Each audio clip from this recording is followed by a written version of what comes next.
নমস্কার। যুক্তি তর্ক সঙ্গে অর্কই আপনাদের স্বাগত। আপনাদের সঙ্গে আমি অর্কপ্রভ সরকার।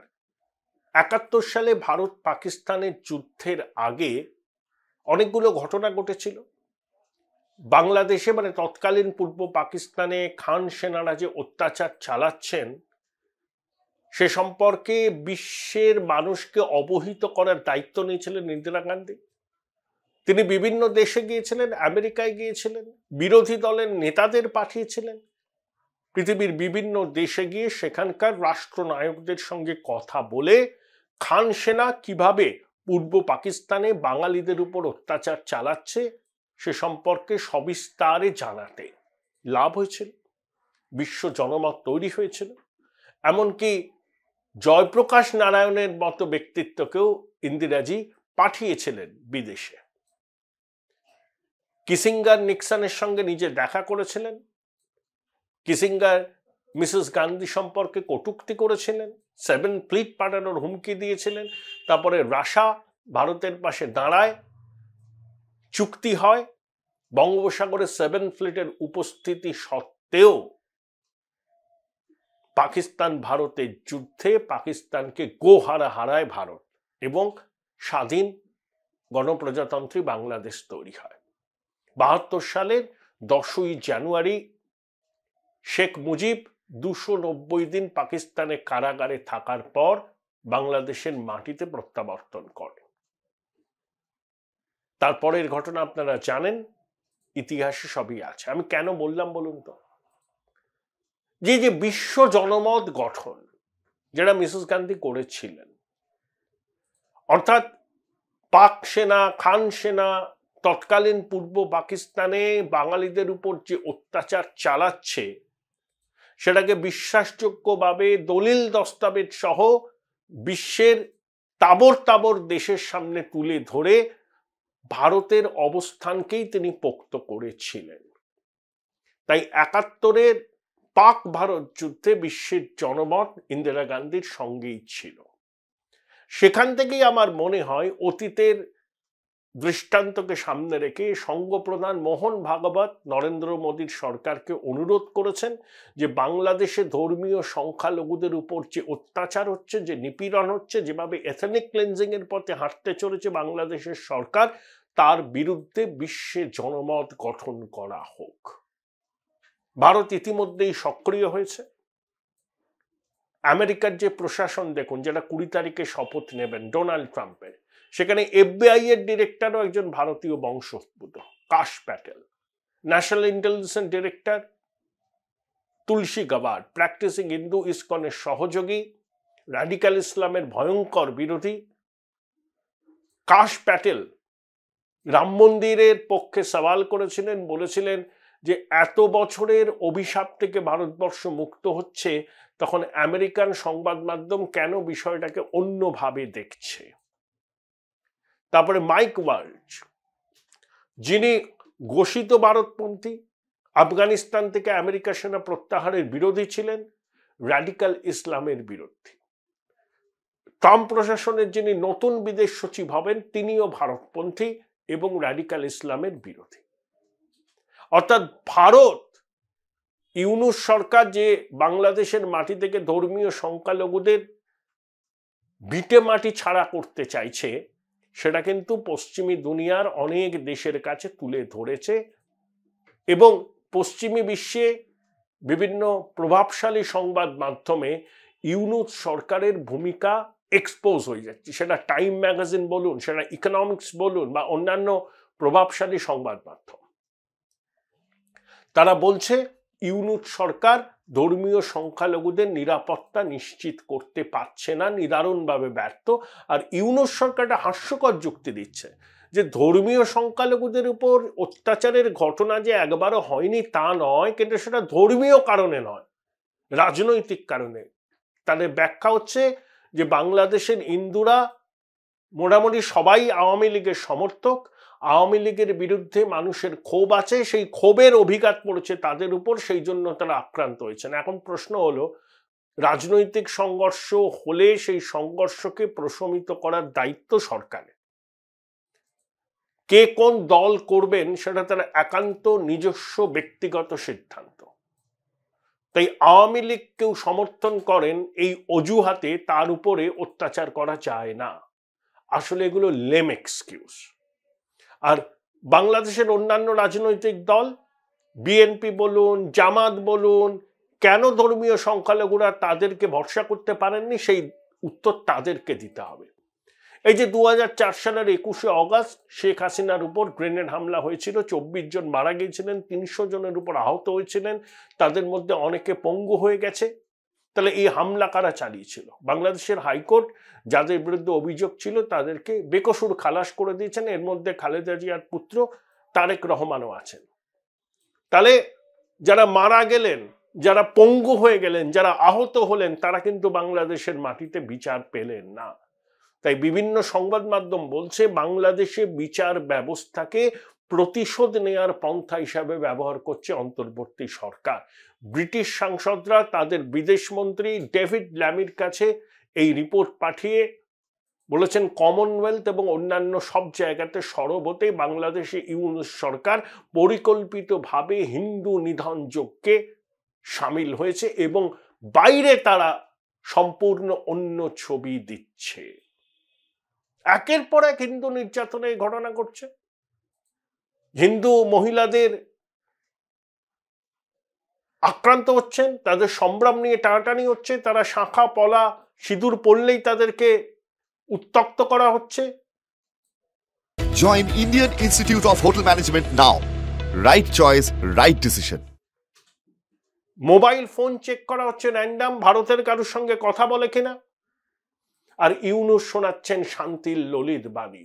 ওগুলো ব্যর্থ পরিহাসে পরিণত হবে। ইউনূস, তোমার দিন বেশি দিন নয়, তুমি যেখানে ছিলে সেখানে তোমাকে পালাতে হবে, ছাড়া হবে না তোমাকে। সুদখোর ইউনূসকে ছাড়া হবে না, বাংলাদেশের মানুষ ছাড়বে না, আমাদের কোনো ভূমিকা নেই।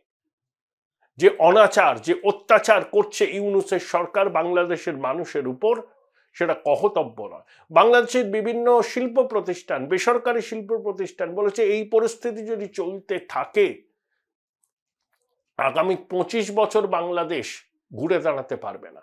সব থেকে উন্নয়নশীল অর্থনীতি হিসাবে দক্ষিণ এশিয়ায় বাংলাদেশ নাম করেছিল। এখন সব অতীত, সব স্মৃতিতে পরিণত হয়েছে। ব্যবসা হচ্ছে না, বিদেশি বিনিয়োগ আসছে না, ডলারের ভান্ডার কমছে, আসবে কি করে? যেখানে প্রকাশ্যে মব লিঞ্চিং হচ্ছে, মব জাস্টিস হচ্ছে, চুরি ছিনতাই হচ্ছে, বিভিন্ন ছাত্ররা বিভিন্ন কলেজের মারামারিতে জড়িয়ে পড়ছেন, কলেজের সম্পত্তি লুটপাট হচ্ছে, পুলিশ সেনা দেখছে, অর্থাৎ তাদেরও কোনো কন্ট্রোল নেই, তারা কন্ট্রোল করতে চায়ও না। পুলিশ তো এখনো খুব শেকি, পুলিশ ভয় পাচ্ছে। আর সেনার কাজ তো নয় আইন শৃঙ্খলা পরিস্থিতি, তারা অ্যাসল্ট রাইফেল, ভারী জুতো হাতে, লাঠি নিয়ে কিভাবে এই মবকে সামলাবে? তাদের কাজ তো সম্পূর্ণ অন্য, অর্থাৎ আইন শৃঙ্খলা পরিস্থিতি রক্ষায় সম্পূর্ণভাবে ব্যর্থ, দর্থহীন ভাষায়। এবং আর একটা জিনিস, IMF এবং ওয়ার্ল্ড ব্যাংক প্রেডিক্ট করেছে যে বাংলাদেশের বৃদ্ধি কমে যাবে 2% কাছাকাছি। খুব স্বাভাবিক, 2 লক্ষ কোটি টাকার সরকারি সম্পত্তি নষ্ট হয়েছে এই ছাত্র আন্দোলনের নামে তাণ্ডবে।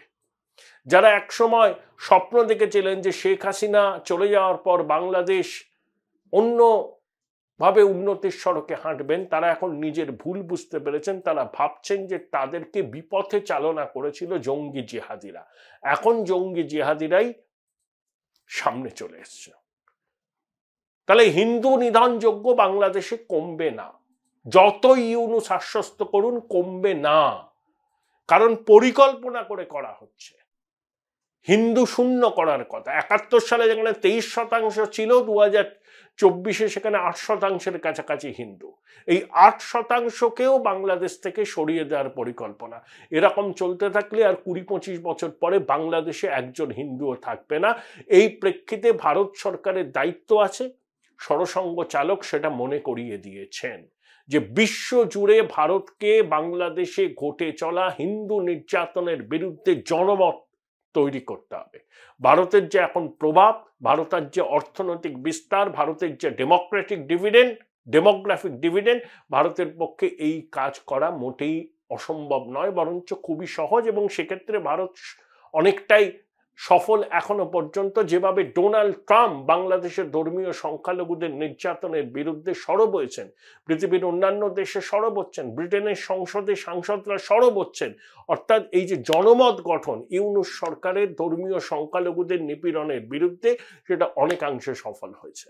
আরও করতে হবে, আরও করতে হবে, এবং বাংলাদেশের ইউনূস সরকারকে এক্সপোজ করতে হবে, বিশ্বের কাছে এক্সপোজ করতে হবে।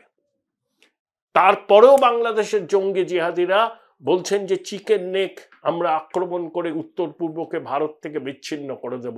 স্লোগান উঠছে একটা একটা হিন্দু ধৈরা ধৈরা জবাই কর। আর ইউনূসের অন্তর্বর্তী সরকার একটা কোনো ব্যবস্থা নিচ্ছে না, বরঞ্চ এগুলোকে অস্বীকার করার প্রবণতা দেখা যাচ্ছে। বলছে ছোট ঘটনা, একটা একটা সনাতনী ধর, একটা একটা ইস্কন ধর, ধৈরা ধৈরা জবাই কর, এই ধরনের কথা যখন হেফাজতে ইসলামের লোকজন বলছে, তখন ক্যামেরায় ছবি তোলা হচ্ছে, সেনা পুলিশ তাদেরকে নিরাপত্তা দিচ্ছে। এই ধরনের বিদ্বেষ, এই ধরনের ফতোয়া, এই ধরনের জবাই করার নিদান যারা দিচ্ছে, তারা বুক ফুলিয়ে ঘুরে বেড়াচ্ছে। আর সনাতনীরা বাংলাদেশের দ্বিতীয় শ্রেণীর নাগরিক হিসাবে নিজেদের জীবন, সম্পত্তি, সম্ভ্রম কিভাবে রক্ষা করবেন সেই আতঙ্কে রাত্রি জাগরণ করছে। এই হচ্ছে ইউনূসের জঙ্গি সরকারের আসল চেহারা। এই চেহারাকে এক্সপোজ করতে হবে বিশ্বের কাছে। পরিস্থিতি 2024-এ যা 71 সালে তা ছিল না। 71 সালে বাইপোলার দুনিয়া ছিল, এখন মাল্টিপোলার। ভারত একটা সুপার পাওয়ার। এশিয়ায় ভারত চীনের প্রতিস্পর্ধী, সেটা আমেরিকাও জানে। তাই চীনকে ব্যালেন্স করার জন্য ভারতকে তাদের দরকার, এবং একই সঙ্গে ভারতের বিশাল বাজার। বাংলাদেশের লোকের খুব চীনা প্রীতি, জানেন? চীনারা সেখানকার উইঘুর মুসলিমদের সঙ্গে কি করে সেটা আপনারা সবাই জানেন। ট্যাপও করতে দেয় না। আর পাকিস্তান বাংলাদেশের নতুন মিত্র। রোজ সেক্টরিয়ান ভায়োলেন্স, জোর ওই পাকিস্তান তালিবানের সঙ্গে সেনাবাহিনীর লড়াই, বালুচ লিবারেশন আর্মির সঙ্গে সেনাবাহিনীর লড়াই, জাফর এক্সপ্রেসে বিস্ফোরণ, বালুচ লিবারেশন আর্মির মজিদ ব্রিগেড চীনা ন্যাশনালদের আক্রমণ করছে। বাংলাদেশের নতুন বন্ধু, এরা হচ্ছে বাংলাদেশের নতুন বন্ধু। তাহলে বাংলাদেশ সচেতনভাবে জঙ্গিশাইকে প্রশ্রয় দিচ্ছে। এবং দেখবেন এই দেশটার নাম যদি এরকম চলতে থাকে, ইউনূস যদি দায়িত্বে কিছুদিন থাকে, বাংলাদেশের জাতীয় সঙ্গীত তো বদল হবে, জাতীয় পতাকা বদল হবে, দেশের নাম বদল করে হবে Islamic Republic of east Pakistan. বাংলাদেশের নামটা পর্যন্ত থাকবে না, কারণ যারা এখন ক্ষমতার চালিকা শক্তি, তারা মুক্তিযুদ্ধের পরাজিত শক্তি। তারা 71 সালে পাকিস্তানের বাহিনীর ভারতের কাছে পরাজয়কে কোনো দিন মন থেকে মেনে নিতে পারেনি। তারা সুযোগ খুঁজছিল, সেই সুযোগ তারা পেয়েছে। তাই বাংলাদেশের যতটুকু ধর্মনিরপেক্ষতা বা গণতান্ত্রিক চরিত্র আছে, সেগুলোকে তারা ধ্বংস করে পুরোপুরি ইসলামী শাসন সেখানে কায়েম করতে চায়, শরিয়া কায়েম করতে চায়, এবং ধর্মীয় সংখ্যালঘুদের সেখান থেকে বিতরণ করে তাদের সম্পত্তি জোর করে দখল করতে চায়, শত্রু সম্পত্তি আখ্যা দিয়ে। এই হচ্ছে তাদের পরিকল্পনা। এই পরিকল্পনাকে রুখতে গেলে বিশ্বে জনমত গঠন করতে হবে।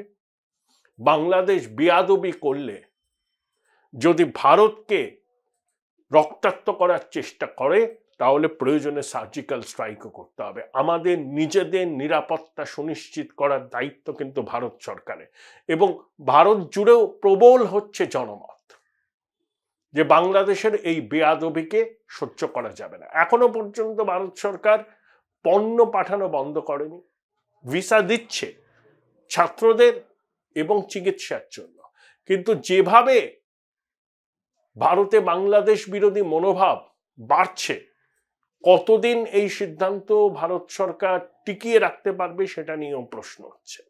আর অন্তর্বর্তী সরকার তো নির্বাচন করাতে চায় না, তারা চাইছে -4 ফর্মুলা। শেখ হাসিনা নেই, তার ছেলে আমেরিকায় থাকেন জয়, তারেক রহমান লন্ডন প্রবাসী, খালেদা জিয়া অসুস্থ, খালেদা জিয়া যদি একবার চিকিৎসার কারণে দেশে চলে যান, আর তারেক রহমানকে তিনি গ্রেনেড হামলায় অভিযোগ অভিযুক্ত হিসাবে মুক্তি পেয়েছেন, কিন্তু তার বিরুদ্ধে দুর্নীতির অভিযোগ আছে, সেই দুর্নীতির অভিযোগগুলো তোলা হয়নি। যদি না তোলা হয় তাহলে তারেক রহমান ফিরতে পারবেন না। তাহলে খালেদা জিয়া, তারেক রহমানও দেশের বাইরে, হাসিনা, সজীব ওয়াজেদ দেশের বাইরে, আওয়ামী লীগ বিএনপি পরিবার কেন্দ্রিক দল, অর্থাৎ সবাইকে সরিয়ে দাও, হেফাজত, জামাত, এনজিও, মৌলবাদীরা সরকার চালাবে। এটা কিন্তু ইউনূসের পরিকল্পনা। এই পরিকল্পনাটা আন্দাজ করেই সম্ভবত 10ই জানুয়ারি তারেক রহমান বাংলাদেশে ফিরবেন। বিএনপির মহাসচিব মির্জা ফখরুল ইসলাম আলমগীর লন্ডনে গেছেন। 10ই জানুয়ারি তারিখটাও খুব তাৎপর্যপূর্ণ, কারণ ওই দিনই 290 দিন পাকিস্তানের কারাগারে কাটানোর পর মুজিব বাংলাদেশের মাটিতে ফিরেছিলেন 1972-এর 10ই জানুয়ারি। তারেক বোধহয় সেই তারিখটাকে মাথায় রেখেই 2025-এর 10ই জানুয়ারি বাংলাদেশের মাটিতে প্রত্যাবর্তন করতে চাইছেন।